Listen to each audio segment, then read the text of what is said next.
Assalamualaikum warahmatullahi wabarakatuh. Perkenalkan, nama saya Dewi Mayasari. Saya mahasiswi Sekolah Tinggi Ekonomi Islam Tazkiyah, jurusan Manajemen Syariah. Nah, hari ini saya akan presentasi mengenai Manajemen Sumber Daya Manusia Syariah. Ini merupakan salah satu mata kuliah saya di jurusan Manajemen Bisnis Syariah. Ini merupakan tugas UTS yang diberikan oleh dosen saya. Nah, saya akan mulai. Di sini insya Allah akan ada 7 poin yang akan saya sharingkan. Yang pertama yaitu Tauhid sebagai pondasi dalam manajemen sumber daya manusia syariah. Yang kedua yaitu benchmark dari manajemen sumber daya manusia syariah, yang mana benchmark ini tentu merujuk pada rekam jejak generasi terbaik umat Islam, tidak lain dan tidak bukan yang sudah diakui di dunia, yaitu Rasulullah SAW. Beliau ini adalah role model kita di dalam menjalankan kehidupan di dunia ini. Kemudian ada masanya para sahabat dan juga kalangan tabi'in dan kalangan tabi'ut tabi'in. Nah, yang ketiga yaitu perbedaan konsep manajemen sumber daya manusia secara konvensional dan manajemen sumber daya manusia syariah. Poin kelima, insya Allah. Poin keempat, rekrutan dan seleksi syariah. Poin kelima, pelatihan dan pengembangan syariah. Yang keenam, penilaian kinerja syariah. Dan yang terakhir, insya Allah saya akan membahas mengenai manajemen penggajian syariah. Nah, saya mulai. Bismillahirrahmanirrahim. Teman-teman, manajemen sumber daya manusia syariah ini saya rasa bukan hanya metode untuk mengelola karyawan saja, tetapi juga pendekatan yang memperkuat fondasi keimanan dan akhlak dalam bekerja. Dengan menjalankan manajemen sumber daya syariah, manajemen sumber daya manusia syariah ini, perusahaan dapat menciptakan lingkungan kerja yang harmonis, produktif, dan tentunya penuh dengan keberkahan. Semoga sistem ini menjadi solusi yang tepat dalam mencapai kesuksesan tidak hanya di dunia, tapi juga di akhirat. Nah, insya Allah saya akan membahas poin pertama, yaitu Tauhid sebagai pondasi dalam manajemen sumber daya manusia syariah. Mengapa Tauhid ini sangat penting? Karena ini merupakan keyakinan kita terhadap keesaan Allah Subhanahu wa Ta'ala. Jadi ini merupakan dasar utama dalam manajemen sumber daya manusia syariah. Mengapa? Mengapa harus tauhid? Karena apa? Karena keyakinan kepada Allah itulah yang membuat setiap individu dalam bekerja pada perusahaan tertentu, tentu tujuannya itu untuk mencapai keridhaan Allah Subhanahu wa Ta'ala. Jadi bukan hanya semata-mata untuk materi atau keuntungan dunia, tapi bagaimana ketika dia bekerja pada suatu perusahaan, maka dia menjadikan tauhid ini sebagai dasar bagi dirinya untuk menjalankan sesuatu atau mengambil keputusan sesuatu. Nah, tujuannya untuk mendapatkan keridhaan Allah Subhanahu wa Ta'ala atau keberkahan dari Allah. Jadi dalam prakteknya, manajemen sumber daya manusia syariah ini menanamkan nilai-nilai ketakwaan, kejujuran, amanah, integritas sebagai pondasi. Tujuannya apa? Tentu setiap karyawan dengan adanya tauhid ini memiliki kesadaran bahwa segala pekerjaan itu adalah ibadah gitu. Nah, poin kedua, yaitu benchmark dari MSDM Syariah adalah rekam jejak generasi terbaik umat Islam. Syariah tentu menjadikan Rasulullah SAW ini sebagai role model. Bukan hanya sebagai inspirasi, tapi menjadikan role model gitu. Karena beliau adalah manajer terbaik, beliau adalah leader terbaik gitu ya. Kemudian ada generasi para sahabat, tabi'in dan tabi'ut tabi'in sebagai model ideal. Nah, generasi terbaik inilah yang memiliki sifat seperti kejujuran, keadilan, kasih sayang, dan disiplin yang tinggi dalam bekerja. Jadi, mereka menjalankan tugas itu penuh dengan tanggung jawab dan amanah. Jadi, benchmark ini memastikan bahwa sistem manajemen sumber daya manusia syariah ini tidak hanya berfokus pada aspek materi, namun juga pada aspek spiritual dan moral yang dicontohkan oleh generasi terbaik Islam. Contoh kasus dari benchmark, jika suatu perusahaan menerapkan sistem mentoring misalnya ya, di mana karyawan senior itu berbagi nilai-nilai etika kerja Islami berdasarkan kisah Rasulullah SAW dan sahabat-sahabatnya. Tentu saja karyawan itu akan diajarkan tentang kejujuran, keadilan dalam bekerja, kemudian meneladani kisah para sahabat yang selalu menjaga kejujuran dalam keputusan-keputusan pemerintahan, misalnya seperti itu ya. Dengan pendekatan ini perusahaan berhasil menanamkan nilai kejujuran dan tanggung jawab yang kuat dalam tim. Yang ketiga adalah perbedaan konsep manajemen sumber daya manusia syariah dengan sumber daya manusia konvensional. Pada poin ketiga ini, mari kita lihat perbedaan mendasar antara manajemen sumber daya manusia konvensional dengan manajemen sumber daya manusia syariah. Kalau yang konvensional seringkali itu berfokus pada efisiensi, pada profit, kemudian produktivitas saja. Sedangkan manajemen sumber daya manusia syariah ini itu tidak hanya fokus terhadap aspek duniawi, tetapi juga pada nilai-nilai spiritual dan tanggung jawab sosial tentunya.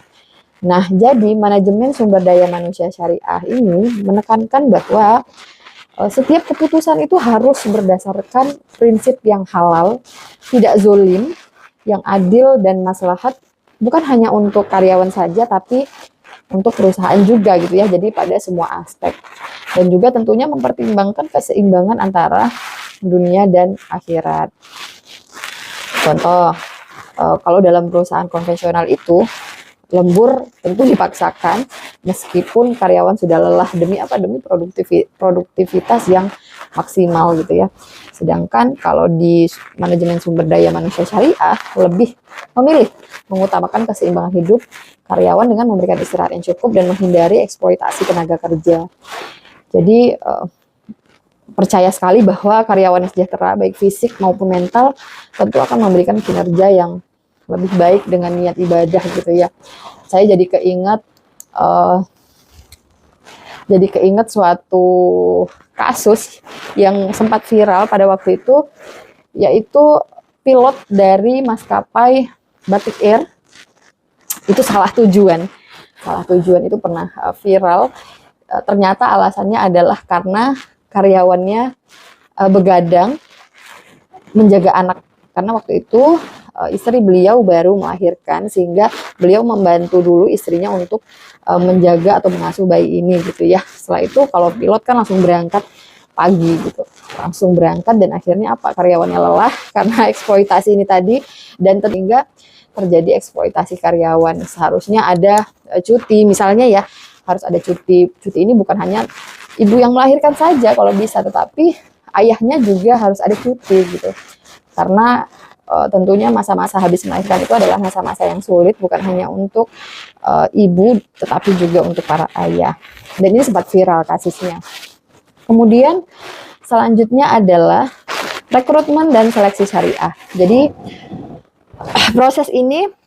pada proses rekrutmen dan seleksi yang berbasis syariah ini dalam manajemen sumber syariah, jadi rekrutmen itu tidak hanya mempertimbangkan kemampuan teknis dari calon karyawan, namun juga akhlak dan nilai-nilai syariah yang dimiliki oleh calon tersebut.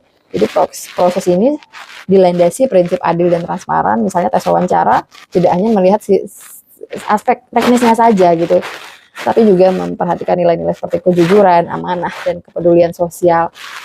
Ini sudah dicontohkan oleh dosen saya Pak Agus pada waktu itu, bagaimana triknya salah satu menguji calon karyawan ini tadi gitu ya, amanah apa enggak gitu. Misalnya kita titipkan aja sesuatu untuk dia berikan ke RT atau ke siapapun gitu, apakah dia akan amanah apa enggak.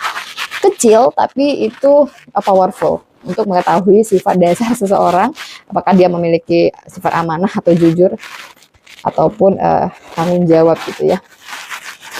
Jadi ini bertujuan untuk membentuk tim yang tidak hanya kompeten, tapi juga memiliki integritas yang tinggi. Yang keenam adalah pelatihan dan pengembangan syariah. Yang kelima, yaitu pelatihan dan pengembangan syariah. Jadi pelatihan dalam manajemen sumber daya manusia syariah ini lebih dari sekedar meningkatkan keterampilan, tapi juga memperkaya keimanan dan etika karyawan. Program pelatihan syariah ini menekankan pada peningkatan akhlak, kecerdasan emosi, kemampuan untuk bekerja secara kolaboratif. Jadi selain itu, pelatihan juga tentunya bertujuan untuk membentuk karyawan yang bekerja dengan ikhlas dan memprioritaskan niat untuk ibadah dalam kerja mereka. Jadi ini sangat penting sekali menurut saya, pelatihan dan pengembangan syariah. Jadi contohnya perusahaan itu bisa aja mengadakan program pelatihan yang tentunya tidak mengembangkan keterampilan teknis, namun juga memperkaya nilai-nilai Islami. Dalam salah satu sesi, mereka bisa aja mengundang ustadz atau motivator untuk memberikan materi tentang akhlak Islami dalam bekerja. Tentu yang kita butuhkan itu yaitu kejujuran, amanah, dan saling menghormati. Pelatihan ini berhasil meningkatkan integritas dan tentunya rasa persaudaraan di antara karyawan, serta membangun lingkungan yang harmonis gitu ya. Jadi antara karyawan itu tidak saling sikut-menyikut gitu. Kemudian yang keenam adalah penilaian kinerja syariah. Jadi penilaian kinerja syariah ini tidak hanya melihat dari aspek capaian target atau produktivitas, namun juga melihat bagaimana karyawan itu bisa menjalankan nilai-nilai syariah dalam pekerjaannya. Penilaian kinerja syariah menilai aspek seperti kejujuran, amanah, kedisiplinan, dan akhlak dalam berinteraksi dengan rekan kerja. Tujuannya untuk memastikan bahwa seluruh aspek penilaian kinerja ini sejalan dengan prinsip-prinsip Islam. Contohnya adalah jika seorang karyawan konsisten bekerja dengan penuh tanggung jawab dan menerapkan nilai-nilai Islam dengan baik, meskipun performanya dalam hal target penjualan itu sedikit di bawah standar gitu misalnya ya, tentu perusahaan akan menghargai sikapnya yang selalu membantu rekan kerja atau jujur atau amanah gitu ya. Dengan penilaian kinerja berbasis syariah ini, jadi perusahaan itu tentu ingin mendorong perilaku kerja yang selaras dengan nilai-nilai Islam di samping pencapaian target kerja. Yang ketujuh, manajemen penggajian syariah. Jadi dalam manajemen sumber daya manusia syariah ini menekankan bahwa gaji itu harus adil, harus tepat waktu, tidak boleh zolim, tidak boleh menunda-nunda, dan mencerminkan usaha serta tanggung jawab dari karyawan. Mungkin selain dari gaji pokok, perusahaan bisa menyediakan insentif halal yang mana itu bisa memotivasi karyawan untuk terus meningkatkan kinerja mereka. Jadi manajemen sumber daya manusia syariah ini juga tentu menghindari praktek riba atau penipuan gitu ya dalam sistem penggajian. Jadi dengan demikian prinsip keadilan dan keberkahan itu tetap terjaga dalam seluruh proses manajemen penggajian. Contoh gitu ya, perusahaan itu kalau menggaji karyawan itu ya tepat waktu, jangan ditunda 2 bulan setelahnya baru digaji. Kemudian bisa memberikan bonus misalnya akhir tahun yang berbasis kinerja atau kontribusi nyata dari karyawan tersebut. Selain itu mungkin perusahaan itu bisa memberikan pinjaman kepada karyawan, tapi tidak ada riba di dalamnya gitu. Jadi murni pinjaman ini adalah untuk memudahkan karyawan, kemudian memberikan motivasi kepada karyawan gitu ya, supaya karyawan ini bisa bekerja lebih giat lagi. Mungkin pinjaman ini bisa dicicil tanpa bunga gitu misalnya ya, tentu ini akan menimbulkan motivasi dalam diri karyawan itu sendiri. Kemudian tentu dalam penggajian syariah ini perusahaan itu harus menjaga keberkahan dalam transaksi dan karyawan merasa lebih tenang dan nyaman dalam bekerja. Dan sharing dari saya, mudah-mudahan tidak ada yang keliru dari penjelasan tadi. Assalamualaikum warahmatullahi wabarakatuh.